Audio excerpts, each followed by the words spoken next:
Hello and welcome to the Vista. Today we have esteemed multi-award winning journalist, protector of the UK Esports Archive, founder of Esports News UK and finalist for Journalist of the Year at the 2023 Esports Awards, Sacco. Thanks very much. What an intro, Jack. That's one of the nicest intros I've had. You said multi-award winning. I don't know if I am multi-award winning. I've sort of multi-award nominated, maybe. Yeah, I'll take that. Thanks very much. Amazing. Well, thank you so much for taking the time to speak to us. I guess, yeah, you're welcome. Yeah, likewise. Thanks for inviting me on. Anytime you want to come on, mate, we'd love to have you. So I guess to start off with a little bit about yourself, like what was your background? Like, how did you get to founding Esports News UK? Yeah, so I mean, we have to go back a little bit further. When I grew up, back in my day, I'm sort of regarded as an older one in esports. I'm in my late 30s now. I don't know where the time has gone. When I was growing up, we didn't have Twitch, we didn't have YouTube or Twitter. We got all our gaming news and info from games magazines. So that's what I loved. I had hundreds of the things. I used to read Games Master, Nintendo Official magazine. When I was a younger boy, it was always Nintendo versus Sega. I liked both, but I was a Nintendo fanboy. And as I was going through secondary school, I just naturally enjoyed English. I wasn't great at maths or science or other subjects. I gravitated towards English. I liked writing things. And then I thought, well, someone has to put these magazines together. Maybe I could work for a games magazine. I thought I'd love to be a games journalist. And I went to a careers fair at my secondary school, or high schools as they're called now. And at the journalism stand, the chap behind the stand said, well, journalism is what you know, but it's also who you know as well. So reach out to people now, say hi. I was a bit nervous back then. I was like, the people in the games magazines, they were like my idols, they were like rock stars to me. So, but I did get in touch with them, and they said when I reached out, you're a little bit young to do work experience, but why don't you come down, visit the office and have a little tour of the office? So I went with my dad, and it was really nice to see how they, put the magazine together, and then they invited me back to work experience. Long story short, I studied journalism at Bournemouth University, and then when I graduated, no games magazines were hiring at the time. So, of all places, I got a job at Auto Trader. I don't know how. I don't know anything about cars, but I managed to get through the interviews, and then from there, I used that as a stepping stone. After a few years, cut my teeth in journalism. Then I moved into games journalism for MCV magazine, and then it was like a trade publication. And then I sort of worked my way up, worked for a few different titles, and I was editor of a PC retail sort of industry publication. And I had an email in my inbox from ESL about the ESL UK and Ireland Premiership, and I was like, wow, that sounds really interesting. And I watched it, and I wrote a little match report about it for my blog just randomly. And when I shared it on Twitter,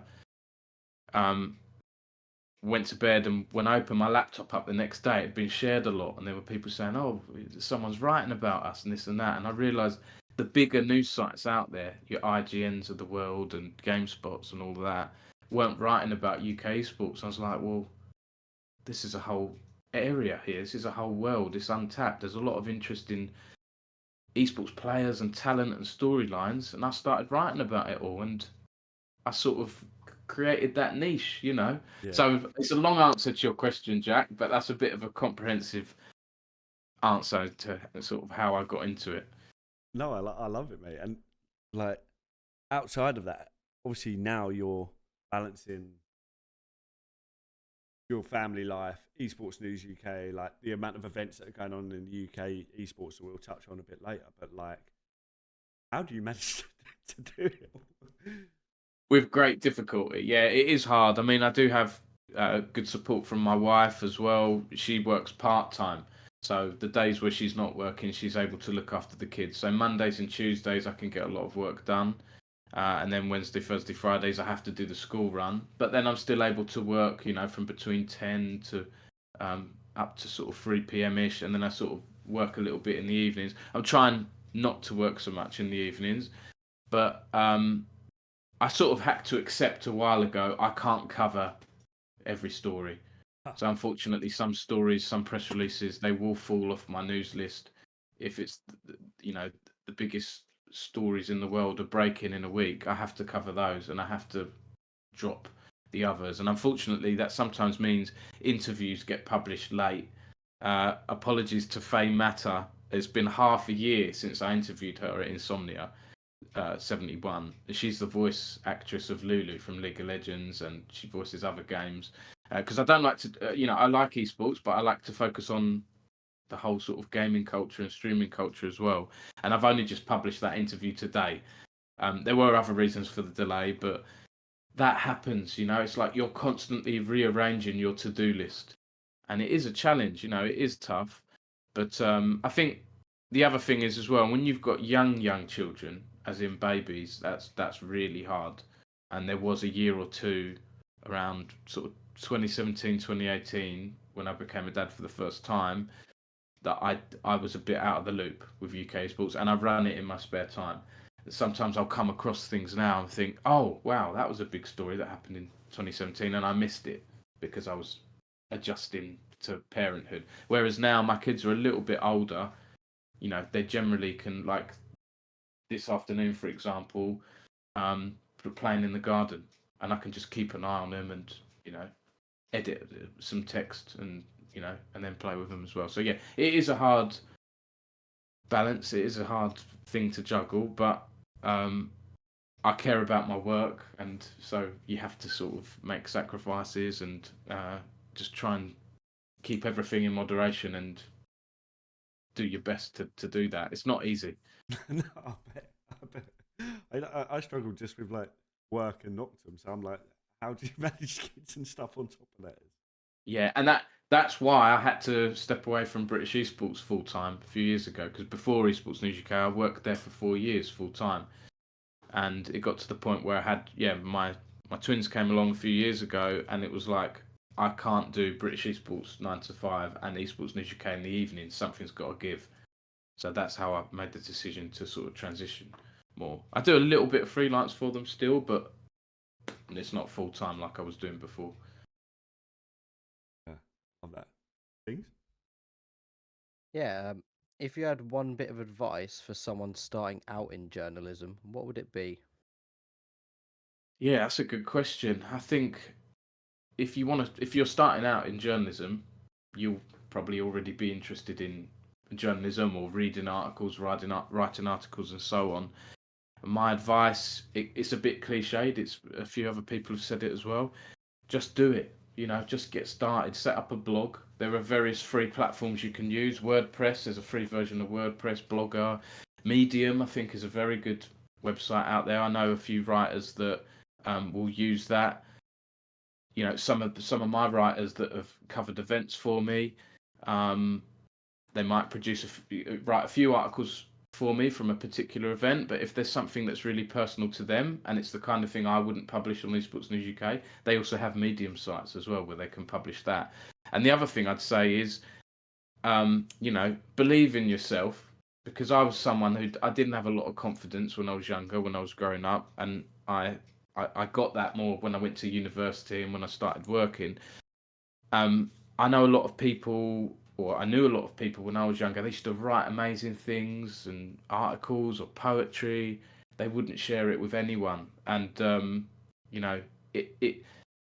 okay, it might be a confidence thing, and I can't just tell someone to be confident. I understand that, but also sharing work with people can help you improve as well. So if you want to get better at writing, even if it's for yourself or whatever, share an article with friends, share it with your peers and your colleagues, and if you're at university or college, your fellow students, share it with family, lecturers, ask for their opinion. But don't be dismayed as well, because I would used to ask my dad for his opinion on things, and he'd sometimes be pretty critical of me. So don't be dismayed. Everyone's different as well. And be curious as well. If there's a difference between content writing, whether that's marketing or copywriting or creative writing and journalism. Which journalism, you've got that investigative side of things. You've got to research. You've got to talk to contacts, build contacts, go to events.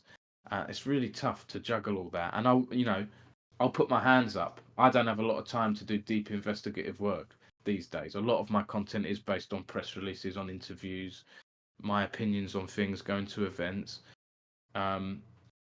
But being curious is great, because if you're curious, you're more likely to look around, ask questions, delve into things a little bit more, and try and get to the heart of the matter of whatever you're looking into.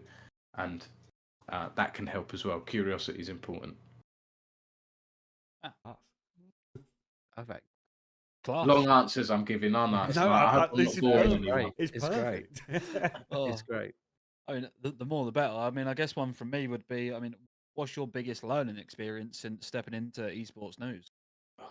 Biggest learning experience. I think for me, if I'm being honest, Copy, it's when I jumped into Esports News UK and I started writing about UK League of Legends historically. I think there's this thing as a journalist, if you're a trained journalist or professional journalist and you're paid for what you do or whatever else, you're doing it full time, there's this thing of, you believe in your abilities. Maybe I did that a little bit too much when I moved into esports, because my background was, like I say, cars, automotive, and then, games. I worked in the toy industry for a bit, PC industry. I hadn't actually written about esports until I set up Esports News UK.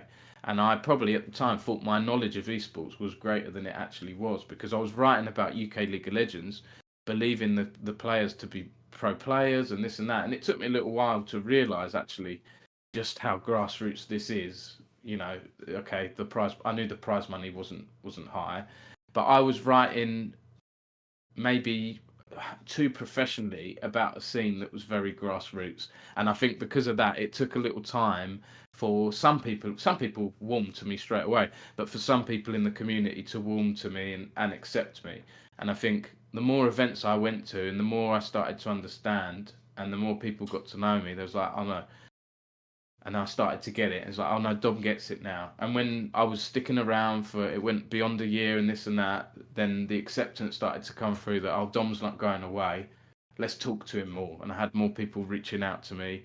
I'm not saying people didn't talk to me right at the start, but as a journalist, like anything, if you produce content, you're not going to please everyone. So that was a learning experience for me.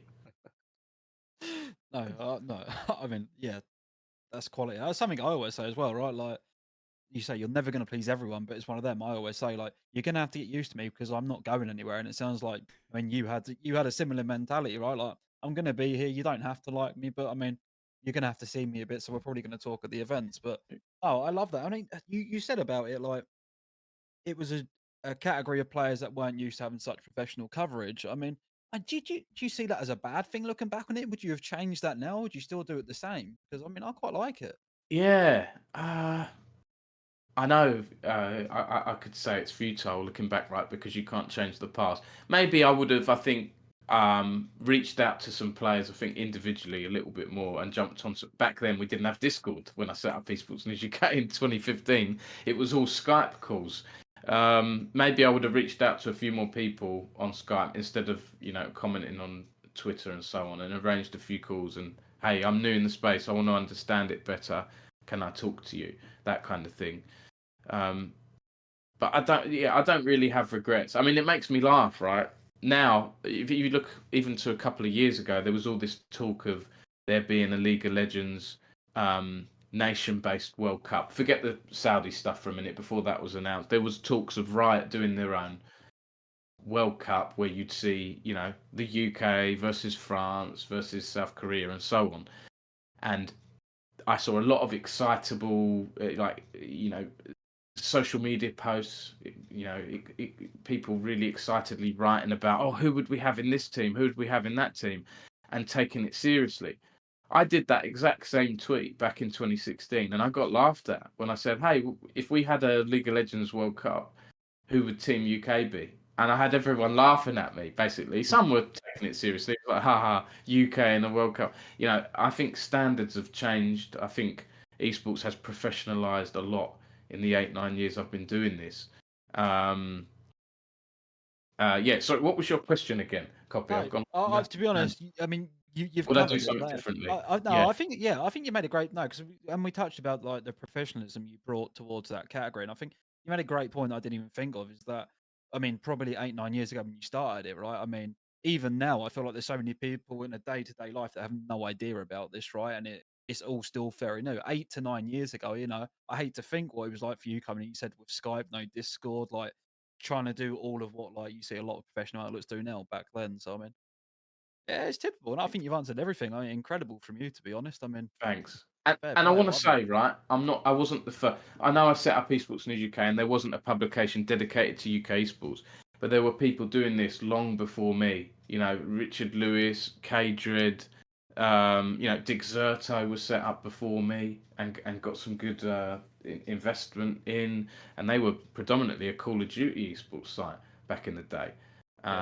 It saddens me a little bit to see some of the core big established esports publications having to diversify so much and write about streamers and Siege. I think it's Siege GG, a really good Rainbow Six news site. They were bought by Gfinity a few years ago, and I've noticed recently they've branched out to Valorant and other games now. And all credit to them, they're doing what they're doing. But it saddens me a little bit that I feel like in this day and age, a lot of websites don't have a core identity because they're having to play the Google game.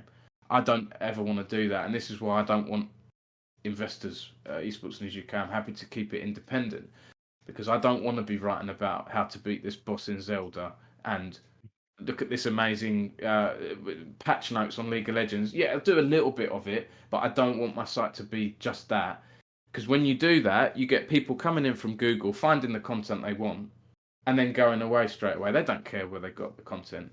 Whereas I'm really proud to say about 50% of my traffic is direct. So that tells me, and when I've gone to unis and lectures, people have said to me, Dom, I check your site each morning. That means a lot to me because you've got a sort of core readership. It's a community that I value a lot. It might not be the biggest community in the world, but I'm trying to focus on quality over quantity. It does make it hard to generate revenues that way, and some of my content does do well, but yeah, that's a tough balance to strike.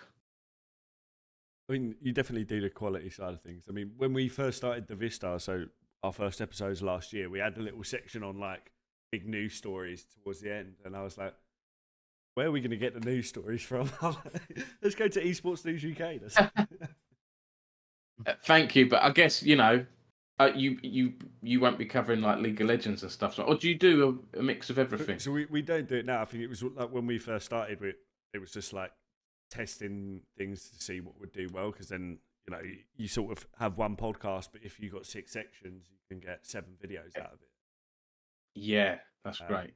But yeah, we sort of parked that last year. It just wasn't really working out. Whereas like I prefer this sort of open format. Like we've got a few notes of what we could talk about, but yeah, bringing on people like you. We had Nathan on a weekend. Oh, good. Yeah, it's nice to get like more personalities in the UK because like we're heavily in Call of Duty and in FC24, so like trying to take learnings from everyone else, and if our audience can learn from it too, fantastic. Yeah. They're good games, FC, we've got, and Call of Duty, we've got some good players, some good talent in those games. I will just say, you said, where do we get news from? I get asked that question a lot, specifically by students when I'm giving talks at university and colleges about esports journalism. And it's such a wide variety of places. People will say, Dom, where do you get things from? Reddit is such a big news source because it's community curated news. I think Reddit is fascinating. I just wish it was more journalist friendly. It's very hard for journalists to publish this stuff without people saying, "Oh, you're being self-promotional."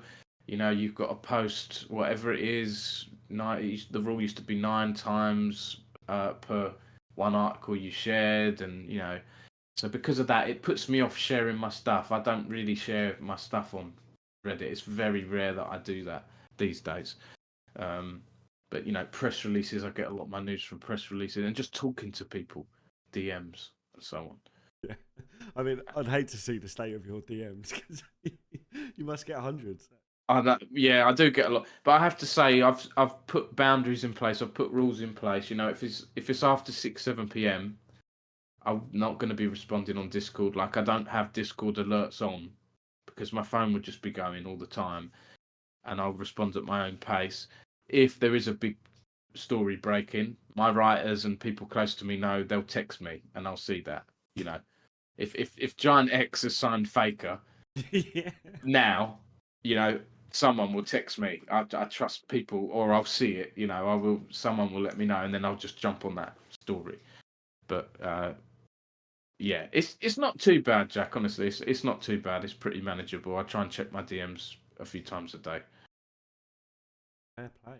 And you've touched on it already, like UK esports as a whole, like it seems to be in a pretty decent space where we are now. Like I feel like in years gone past, we were a bit of a laughing stock when it comes to games like League, maybe Counter-Strike as well. There wasn't as much talent coming out of the UK, whereas now it seems like it's rapidly increasing the amount of players that we're exporting to the big leagues. Yeah, I think when you look at games like Valorant, Counter-Strike, I still don't think we have lots of UK talent. We've got Mezzi and a few others, Volt and a few others. But what we make up, what we lack in pro players, we make up for in pro talent. I've been saying that since I set Esports News UK up. We've got amazing casters, haven't we? Hosts. Yeah. From England and around the UK and Ireland, we really produce excellent broadcast talent. So I'm proud about that. On the other point, I mean, I did a tweet the other day saying I'm probably going to broaden my content out to be a bit more global without losing my identity. I'm still always going to write about UK esports, but those tournaments that I wrote a lot about in the early days, like the ESL Premiership doesn't exist anymore. Gfinity Elite Series doesn't exist anymore. We've got a few LANs here and there and a few tournaments, but it's changed quite a bit. I don't see a lot of news coming out of those UK tournaments. What we do have is a really good location. The venues here in the UK. This 2024 has got to be the best year for esports in the UK. Oh yeah. And that's a differentiation there. Is it UK esports or is it esports in the UK? Because Worlds finals in League of Legends taking place here, I wouldn't call it UK esports, but it being hosted here is fantastic. And we've got, I don't know what it is, like 14, 15 decent events happening this year. And the list keeps growing, right? It does. They keep getting announced. Halo Major, Rainbow Six Manchester event. We've got the Blast Premier Spring Final in Counter-Strike. Loads of things. We've got things in PUBG Mobile and other events. So that's promising. Every game but COD. Yeah, and that is a shame, isn't it? That is a shame. Like the homestand Royal Ravens event just before COVID, that was excellent. That was brilliant. I was there. It was really good.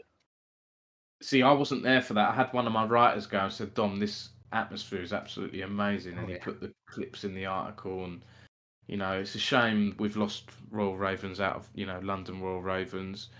But we have such a good Call of Duty community and the atmosphere at those events.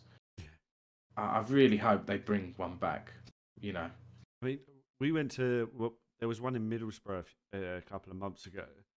And obviously it was like a lot smaller scale. It wasn't like, all the big teams here, but having a community event for the first time in 4 or 5 years at a good scale, 32 teams. Yeah.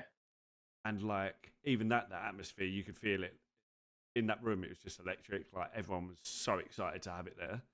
And like same with World Series of Warzone last year. Like I didn't personally think it was the best event in terms of like being able to see the gameplay and stuff, but the atmosphere, like you could just feel the buzz around the place. It was Yeah, I forgot about that actually. World Series of Warzone, that looked good.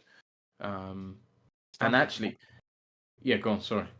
Just gonna say, well, there was no positives. Honestly, just throw it to you because I go on a tangent. Yeah, I'll end up. Yeah, just carry on. I'll go on tangents as well. I was just going to say, I don't want to go too down a controversial route, but that did you say it was Middlesbrough? Yeah.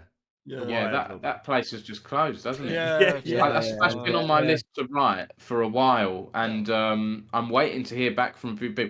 A lot of people a bit scared to talk about that. What's happened? I think it seems like a right can of worms. Someone sent me a link to a Reddit thread. I was like, my goodness, what is going on here?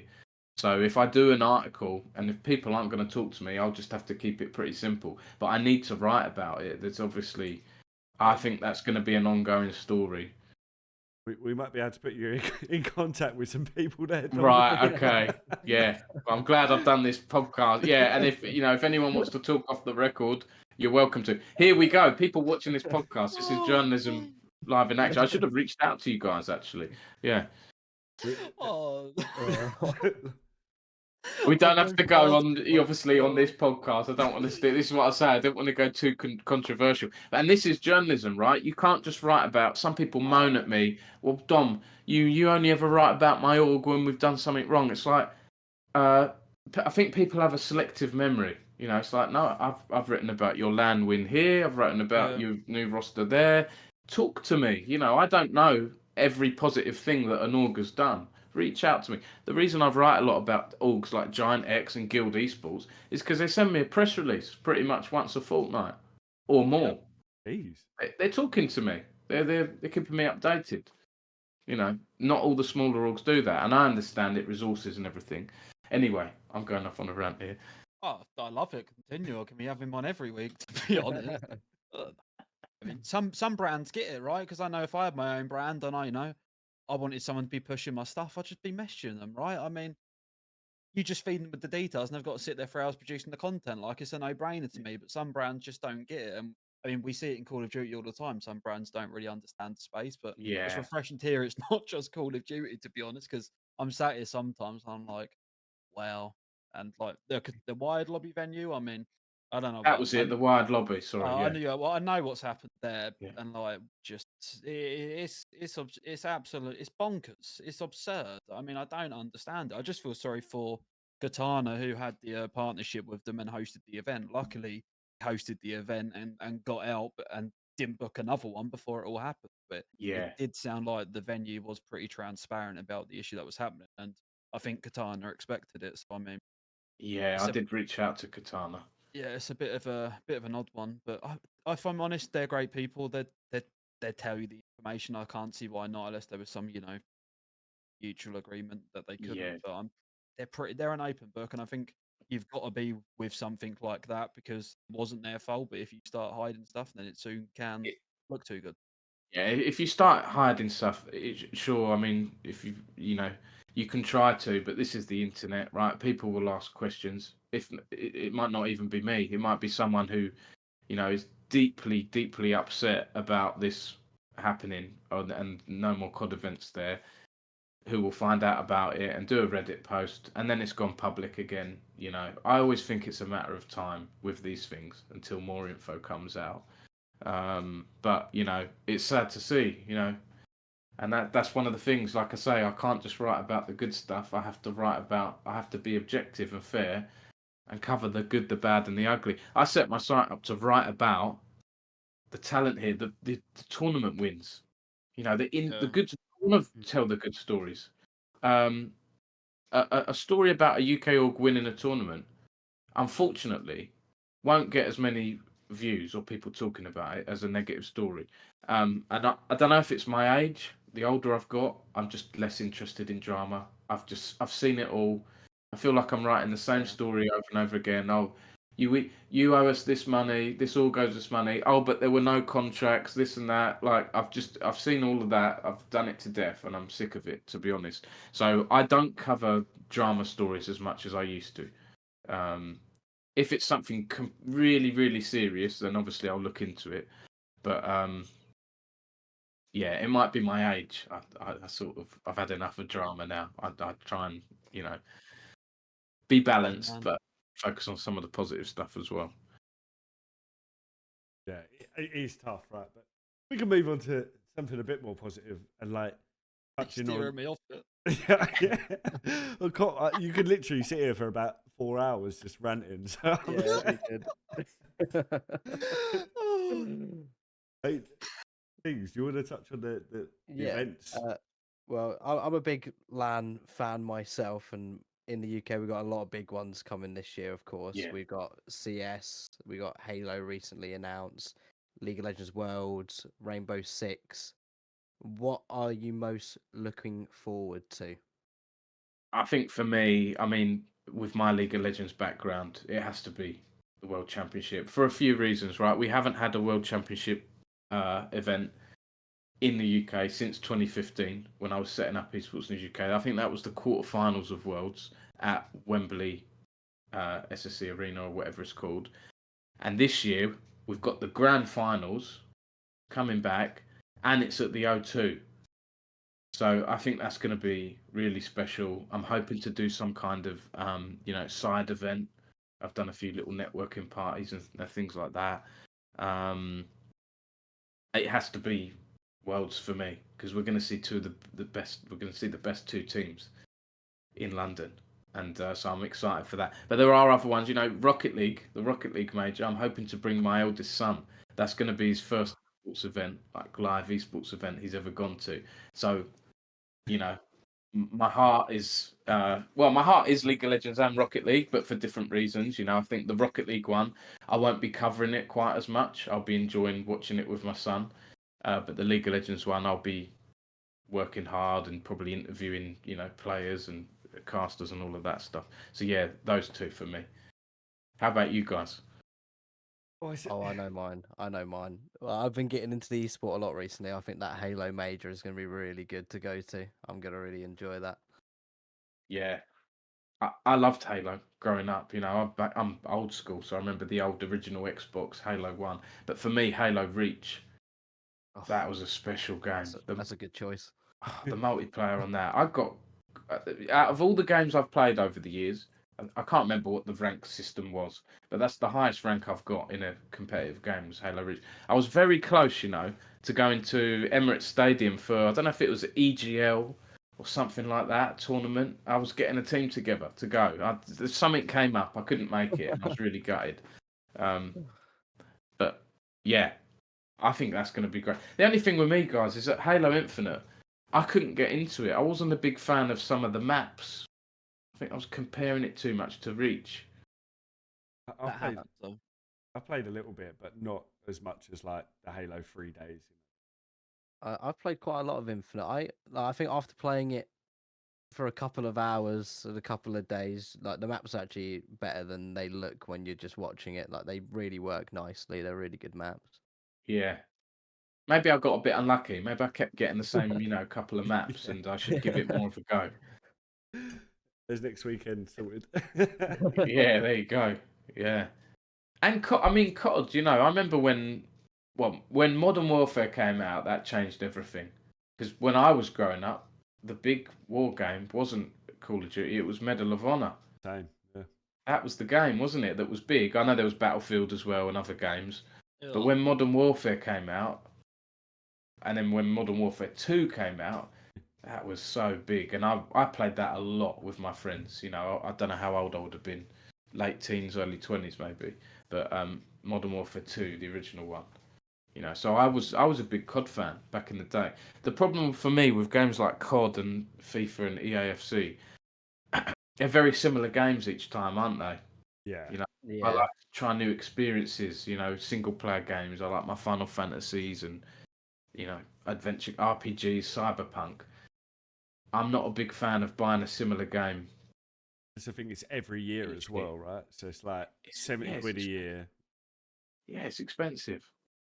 Especially the recent games, they're carbon copies of each other, and they're all not fantastic. So It's the COD cycle, though, ain't it? It's like the game. You think the game's rubbish when it comes out, or after a couple of months, and then it's like, oh, we start getting hyped for the new game. New game comes out, you start enjoying that, and then it's like the nostalgia of the last game and how good it was.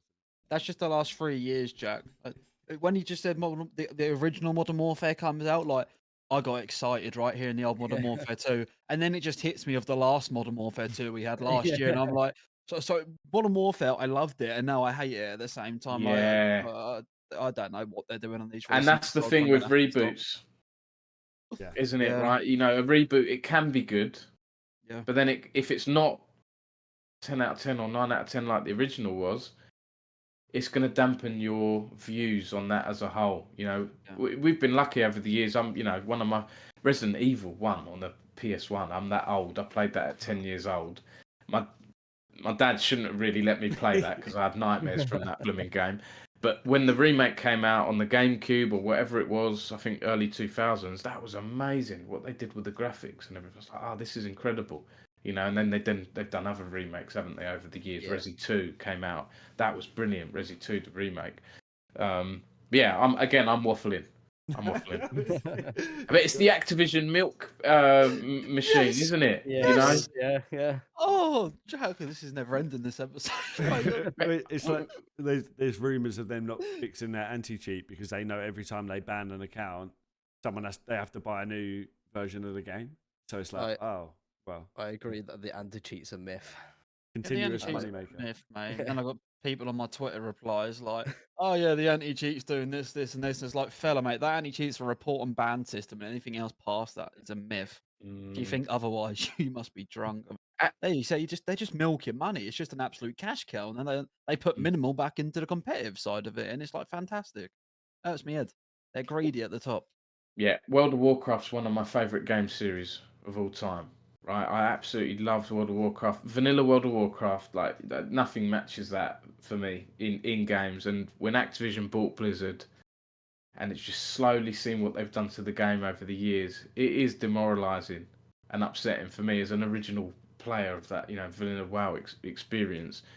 You know, part of the appeal of the game was working hard, like you know, getting to a high level, beating the tough raids and dungeons to get the decent equipment. Whereas now, you know, you can buy store mounts and things, and you know your appearance, and it's just maybe I'm a bit old fashioned. You know, they've got rid of the whole Horde versus Alliance thing. You can go into dungeons with people on the opposing faction and this and that and the other. It's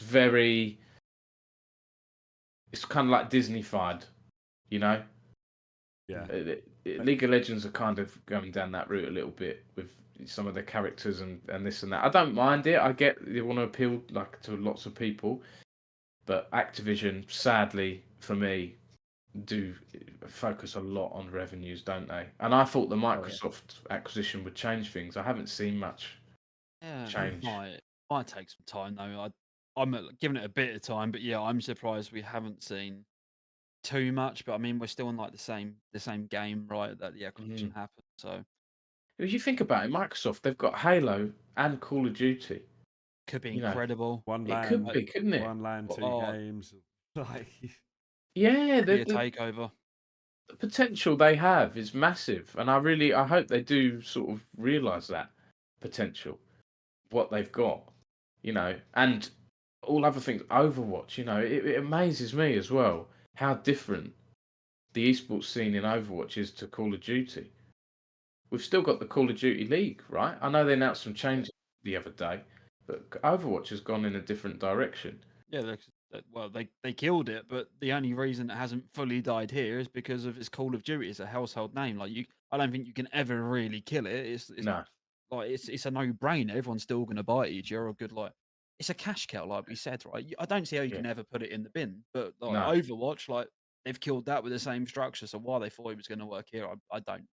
I've got no idea, and I feel for them because you said there is a good core Overwatch like fan base, and I feel for them. They must be absolutely devastated, to be honest. Yeah, I do. I don't know if the Overwatch 2 thing, you know, is a marketing ploy for me. I haven't played Overwatch 2, but from everything I've read and streamers have seen and that, it wasn't really much of a sequel, was it? I played it once, and I was like, I'm playing the same game. Yeah. Nothing has changed. It's a marketing thing, and people hyped up. Oh, Overwatch 2. You know, if they announced World of Warcraft 2 tomorrow, and you know it was just an expansion, there'd be a lot of hype, but then there'd be people that are upset afterwards. I think So it's probably worth it for them though, right? Because like people are upset, but then they just let it go. Worth the well, you get They've still brought the game either way. and you get double the media coverage, right? Like the hype and then the downfall, and you're like, oh. yeah. But by the way, I know we keep going on tangents. We're talking about on the topic of Call of Duty. I want to give a shout out to Jacob Hale, because Jacob does a lot of stuff for Dixerto, and he actually worked for Esports News UK for like on and off. Yeah, a year or two. Again, it's this whole thing of I'm like kind of like a feeder site, and I'm really proud of things like that. And to see him go on to do what he's done now is really good. He's a good journalist in Call of Duty. I actually think COD has a lot of good content creators. Yeah. From what I've seen. There's a lot, and like even in obviously it's very heavy towards the States, but like UK wise, like especially on Warzone front, probably more so at the moment. Like there's hundreds of like great creators. I think we've got some great Call of Duty content creators. Yeah. Oh yeah. It's a lot of controversy in COD, I see as well. I've been scandal around every corner every single day. It's never a bore. Yeah, exactly that. Some of my articles, I won't name names, but there's a few that have been really tough to cover in the past. Some big ones. I mean, but similar sort of thing in most esports scenes. Like you've had orgs like run away with money. Like we know of players that are owed like tens of thousands, if not hundreds of thousands. Like it's awful, isn't it? I saw an article just today on the Esports Advocate. Shout out to James Fudge about Galaxy Racer. I think still owed people a lot of money, and that's been going on for a while now. Yeah. So I don't know what's happening there. Well, it's just sad to see this stuff happening. That's the thing. Like, obviously, I think at first everyone has like good intentions, right? But then people get a bit carried away, and like the sponsor says they'll give them money, but without even getting anything in writing, they'll just spend the money and then never get that money back. Like it's hard to make money in esports, hasn't it? This whole esports winter thing we're going through, I think, has shown that. My personal view is esports will always be around, but we are seeing a bit of a correction in the industry. I think that's going to continue for a while. I think it's a good thing, to be honest. I think there's been a lot of poor business moves and a lot of people with a lot of money not too familiar with the space just trying to throw a bunch of tax money down the drain, to be honest, and it's not done much good for the scene. Apart from set really high expectations from people on the come up and players. Yeah. Well, this is what some people have said. We need, this correction maybe to sort some of the bad actors out. Yeah, I mean, you see it with like some orgs that have raised loads of money. They're paying people hundreds of thousands of pounds, and then they're not making anywhere near as much revenue as they need to cover that, and you're just burning cash, and then you'll go for another round of raising, and then it runs out eventually. That's what I never get about this in esports, though, or a lot of the time, is that we're very forgiving and we will bail people out. Now, if like a normal company come out and was like, if Aldi come out and said to be like, oh yeah, we've lost 300 or we're negative £300,000, we can't afford to pay anyone, like everyone's gonna be slandering them in esports. They just seem to be a fundraiser, and we'll pay them out and get them out of the bad part and let them crack on again. I don't get it. I don't understand why. Yeah, it's like a risk, isn't it? It's a bet these investors are making.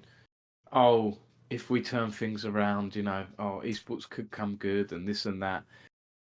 But it hasn't happened. And like I've said to a lot of people who, I've worked with, or people coming into esports, when they ask about revenues, there is money in esports.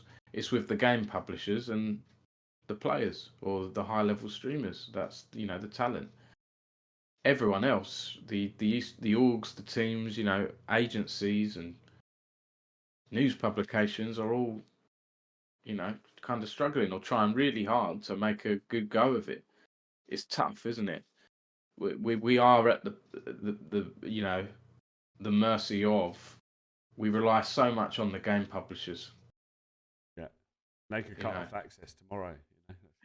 again, Activision, we were talking about Heroes of the Storm. Who remembers that? They literally did that. They axed the whole Heroes of the Storm esports overnight. Some of the pro players hadn't even been told. They saw it on the announcements. So bad, isn't it? It's awful, yeah, and it's careers, isn't it? You know, people have built careers. A lot of pros had to try and transition into other games or roles. I mean, you even look at Scary. like Call of Duty this year in terms of like challenges. So like tier 2, a lot of these players, they're either working part-time, full-time alongside doing it, or they're just trying to make a career out of Call of Duty. The first tournament was in December. They still haven't paid it out. And that's Call of Duty and like Activision and Face It. It's like 5 months later and you haven't paid out prize money to like these people that are trying to keep the grassroots scene alive. I didn't know that. That's surprising, isn't it? That's Not a single penny. 120 days or Yeah, whatever it more is. than that 120, now. 50. And what Yeah. we've had probably £500,000 in prize pools so far with both majors, 2 elite stages, the online cup might be a bit more. Did you say that's unfair? That's How probably much- a bit, Both majors was 100k though. maybe, I reckon, yeah, probably 300. 400k, yeah. Just, Nothing paid out. To be honest, That's crazy. I hadn't even really thought about it, and then I saw a message like yesterday. Someone's like, "When are we actually going to get paid for this?" Like, is that still going on?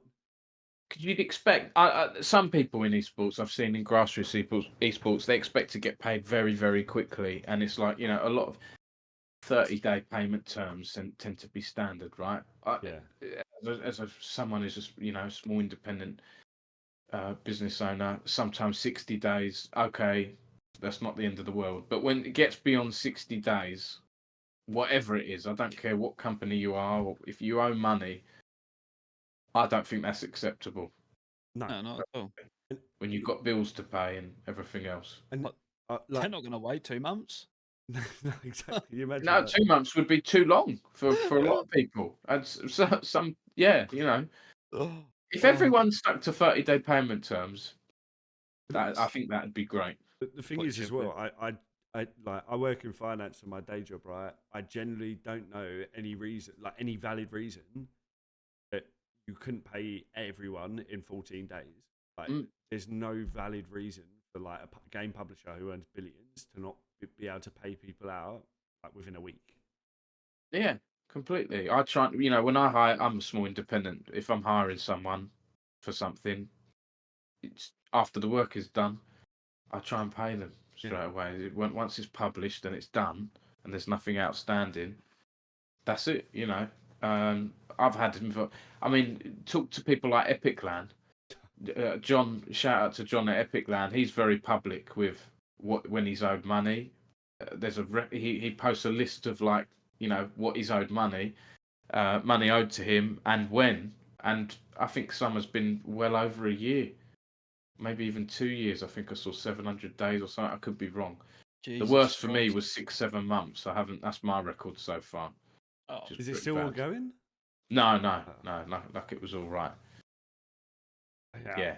I mean, quick shout out to Katana. So like when we won the Katana LAN, literally the next day, I sent my bank details at like 9 a.m. and by like 11 it was in my bank account. Yeah, that's awesome, isn't it? That's what it should be. I've heard endpoints do the same as well. Always worth so. That's what you. If you got the orgs doing that, like, why can't the publishers? Yeah. When did you win that LAN? March? Was it March? Where was my press release, Jack? Mate, or honestly, my message? I- You're missing out on free publicity. I know. It's on my list. It's on my list. Honestly, It's an old news story now. Well, hey, the next LAN you take part in, or whatever else, then we can maybe do something that looks back on the previous one. You know. perfect. Yeah, I'd love that. Yeah. I mean, yeah, I feel like we're doing lots at the moment, which is great. But it is like all the little things that you're like, I know I should be doing. It's just like they fall. I know it's hard. Yeah, I know it's hard. It's news. You know, it's one of those things. I've seen this as someone who's worked for magazines a lot over the years. I've, you know, had working relationships with PR people and marketing people and all that stuff. You'll sometimes get companies contacting you out of the blue. I'll often get people contacting me out of the blue. Hi, you might be interested in this. We did this event or we did that. Sometimes you'll talk to companies and they'll be like, I'll say to them, can you tell me about your company or org? When were you set up? And they're like, oh, some might be. There are a lot of good agencies and companies out there that will work in the shadows. We know Valve works in the shadows a little bit, but there'll be some companies, agencies that work on broadcast you might not realise they've worked on. It's like, oh, Dom, we've been doing this for like 5-6 years and we've never shouted about it. We've people know us a little bit in the industry. Now we want to do a press offensive. You know, I understand that there are some companies out there, they want to build up slowly, and then it's like, right, we've reached the bottleneck. To reach the next level, we need to, you know, spread our awareness of our company, and that's when, you know, they'll look to do, they'll maybe like hire a PR manager or a PR agency to help them get their message out there. And as journalists, we like that, because if their story hasn't been told before, that can be nice to do. At the same time, it's not a journalist's job to be, you know, giving PR coverage to companies. Hey, look at this amazing new company. Not at all. But sometimes you will. I like doing interviews. You know, sometimes you get interesting stories out of people, and they might get positive coverage. You get an interesting story, and everyone wins. Yeah. You know, but then again, you do have to cover the bad and the ugly sometimes. And I just wish orgs could remember, you know, it's not in my interest to, you know, write negative coverage. Not at all. It's to serve the community. If there's a scandal going on to do with your org that is huge news and everyone's talking about it, I will probably have to cover that. You know, I'm doing my job. But then you also give them a chance to comment on it as well, right? Yeah. You should always do that. And sometimes it surprises me. You'll get people DMing you, oh, Dom, this has happened. I haven't been paid, or this and that. I'll say, thanks a lot. And they'll give me the info. And then I'll say, and we'll need to give a right of reply to the org or the company in question. And, you know, sometimes like, oh, do you have to? It's like, yes, I do. Because there's two sides to every story. Even if they are the world's worst org or company, you know, you have to, it's responsible journalism to let them have their say. The worst ones is when you reach out to a company to have their say and it's a no comment. They'll give you loads of info. Oh, can we have a call, Dom? But don't quote me on anything. Right? And then when I publish the article, they may complain, oh, you haven't told the foot. It was like, well, I can't quote you, you know, and you haven't given me proof. So I can't, what do you want me to do? I can't take your word as the gospel, but people will try it, you know. Yeah. You know, as soon as it's like, oh, can we have a call? There's nothing in writing. Yeah, you've got. Yeah, and when you're talking of contracts and payment, get everything in writing if you can. Exactly. Well, Dom, I know we're like nearly an hour now. Yeah. And like, I don't want to take up too much more of your time. So I guess one last question is, what's been your favourite story that you've covered in these? That's really hard. Or just up there. You know, it doesn't have to be the number one. But yeah, I think there's always one that sticks in my mind, just how ludicrous the story was. When I went to that event that day, this is what I love about journalism. You know, you will sometimes get stories that you can never, ever predict. I think it's partly the beauty of sports and esports as well. You know, you'll watch a football match sometimes or an esports match and think, how on earth has that happened? You know, no one could have predicted this, you know, this amount of kills or how long the game's gone on for, or this crazy technical pause on this and that bug in the game, and it gives you talking points.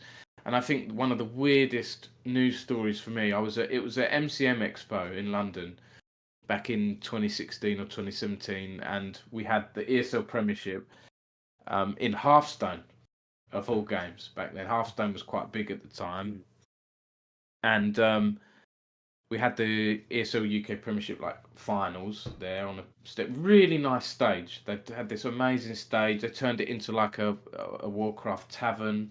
You know, good casters. I think it was Munchables, Scoundrel, Raven, and Raven's still doing Hearthstone stuff now. And I went for a break. I either went to get some lunch or popped to the loo or whatever it was. And when I came back, the casters were on a break. The ESL people who I sort of knew were acting a bit odd around me and weren't saying anything. I was like, what's going on? Kind of thing. I cottoned on something. And I'm looking around the audience. And I could see, I started asking around in the audience, you know, what happened. And there was like a streaker ran on stage. Oh. I was like, this is crazy. And, you know, part of me was glad that I wasn't there when it happened because I didn't have to see whatever there was on show. But part of me was a little bit gutted in that I wasn't there in the moment to capture the story. But that sometimes when news happens in real time, you know, it's like now everyone's a journalist is what I say sometimes. Because if you were there, someone would have probably filmed it and put a story out or whatever, or a tweet saying, oh my God, there was a streak at so-and-so. But because I was there and I'm a journalist, I was the first to run that story, and a few other sites picked up on it, like PC Gamer and a few others, and people saying, oh, esports. I mean, I don't know if that was the first esports streaker. I'm not sure. But a few of the publications that copied it were writing it as if, oh, esports is officially a sport now. It's had its first streaker kind of thing. But not only that did we have a streaker, we had a cosplayer dressed as a Jedi bundle this guy off the stage, right? And someone at ESL helped clear him off the stage as well. I think the trophy fell off. He tried to wear it as a hat. So my headline was something like, streaker at ESL UK Hearthstone finals bundled off stage by Jedi. That is brilliant. It's just brilliant. Sometimes that happens, you know, you're just in the right place. You just get a bit lucky that a story's happening. And, you know, it was a fun story to write. And to this day, there are people at ESL UK who have footage and pictures of the streaker, and they never let me have it because they don't want a story about ESL UK, you know, a streaker. They want people to write about the tournament and the winner and the positive stuff. But they knew it was a story, and they knew I had to write it. So that's one that stuck in my mind because it's so weird. I love that they just tried to keep it from you as well. They're like, Yeah, they did. The thing is, I've been close friends with Raven because I was in his old World of Warcraft guild years ago. And now we're both working in esports. You know, he's a Hearthstone caster and a Marvel Snap streamer, and I'm an esports journalist. So I can't remember if it was Raven who told me or someone in the audience now. But yeah, long answer to your question, but that's something that stuck with me because it's just so weird. that's incredible. That is amazing. And people might be Googling that now as well. You can. Yeah. You can Google ESL Hearthstone Streaker Jedi. Maybe the PC Gamer article will appear above mine because obviously PC Gamer are bigger than me. But, you know, it's nice as well when you build that reputation from your site. Other publications trust you. Yeah. You know, don't always get that at the start. If you're writing a little blog with a big news story on, don't be surprised if that story doesn't get picked up by other sites. It's nothing against you. It's because that reputation, that trust isn't there. I'll give you an example. There's someone in UK Counter-Strike, Edenino. I don't know if I've pronounced his name right or not, but he was the first to break the news about the Blast Premier Spring Final taking place at Wembley. He did a post, I don't know if it was I can't remember when it was, and he just put a tweet out that said, Blast CS event, London, Wembley, next year or whatever, summer. And loads of people going, yeah, all right, yeah, load of row. Have you heard this from? Because he's a bit of from my experience, he seems to be a bit of a joker, quite light-hearted on Twitter. And I actually DM'd him about that and said, hey, where have you heard this and that? He's like, it's definitely happening, Dom. It's definitely happening. I heard it from this and that. And I was gutted because I heard, you know, when I break a story like that, I like to have 3 separate trusted sources if I can. Yeah. Before I break it, I had maybe one or two. I just wasn't fully confident in publishing it. Now, if he says something again, maybe I believe him more because it's like he got that one right, you know. And the more you get right, Richard Lewis levels, you've got a lot right. At Jacob Wolf levels, you've got a lot right. Jacob Hale, you've got a lot right. I like to maybe put myself in there, but because I don't have much time for investigative stuff, I do a lot of press releases, But I've broken stories about, Worlds, League of Legends MSI taking place here. So I like to think I've got that reputation as well, but it's with a smaller crowd. It's with the UK community. But anyway, I know I'm waffling a lot. Like honestly, I could literally go on for hours, like listening to your stories. To be fair, so Thanks. Yeah. Great time. But we will let you go. And yeah, I just want to say a massive thank you. Is there anything that you'd like to ask? Anyone you'd like to shout out? I think thanks to the old ESL UK guys back in the day, and I don't want to come across as a Riot shield, but thanks to Riot as well, because they gave me access to events like Worlds and so on. I'm not sure my site would exist if not for League of Legends and the ESL UK guys, James Dean and all of those guys that gave me a chance, that invited me to events, that reached out to me. So I'll give a shout out to them, and then also everyone that reads Esports News UK, all my great writers I've had over the years, whether you're volunteers or freelancers, or you've gone on to do bigger and better things. Thanks to everyone that supports the site. I have a few little Patreon supporters that help a lot as well, because it's a tough game, journalism.